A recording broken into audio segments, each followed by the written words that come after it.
comerciantes hemos venido padeciendo hace varios meses de que cada vez que los nacionales haitianos quieren cerrar la puerta, la cierran sin ningún pretexto. Mira, ahora el pretexto que ellos usan es las repatriaciones masivas.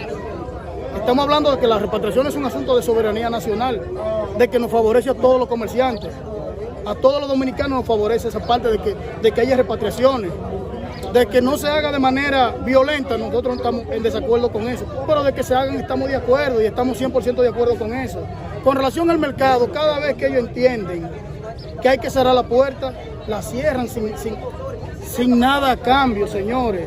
Entonces nosotros tenemos personas ahí perdiendo dinero. ¿Quiénes somos nosotros? Los comerciantes, todos los rubros. ¿Cuál es la acción que tomamos? No, nosotros, la comisión de comerciantes que estamos aquí, cerramos la puerta, pusimos nuestros vehículos para que no pase absolutamente nada para Haití.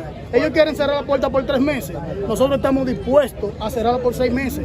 Pero que en verdad cuando se abra el comercio sea un carril de doble vía, no simplemente ustedes querer cerrar la puerta cuando les dé la gana, con un chantaje y provocando que se pierda dinero en el mercado. Señores, la gente que vende repollo, eso da pena. Entren al pabellón, que venden repollo, que venden zanahoria.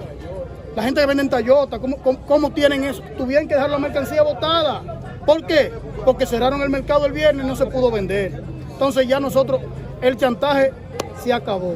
¿Cuál es la posición de las autoridades ante la decisión de ustedes? No, las autoridades tienen una posición marcada con el asunto del tema de las repatriaciones, por eso es que se han cerrado la puerta. No, me refiero a la posición de ustedes hoy. No, ellos quieren que nosotros de manera natural nos movilicemos, de que abrimos el paso, pero nosotros no estamos en esa disposición. Nosotros vamos a estar aquí porque es muy bonito, como le digo, uno hacer inversiones millonarias en ese mercado para poder vender. Y cuando uno piensa que el mercado se va a dar, el mercado se cae. Entonces, no estamos en esa. Nosotros como comerciantes lo que estamos es en la disposición de apoyar la soberanía nacional y que el comercio se mantenga y que sea un carril de doble vía para todos. Muchas gracias.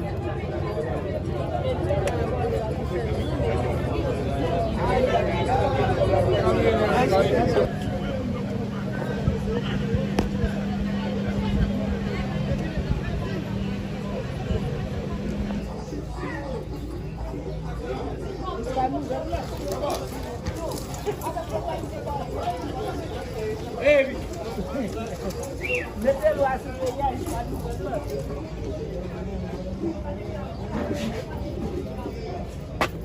ya.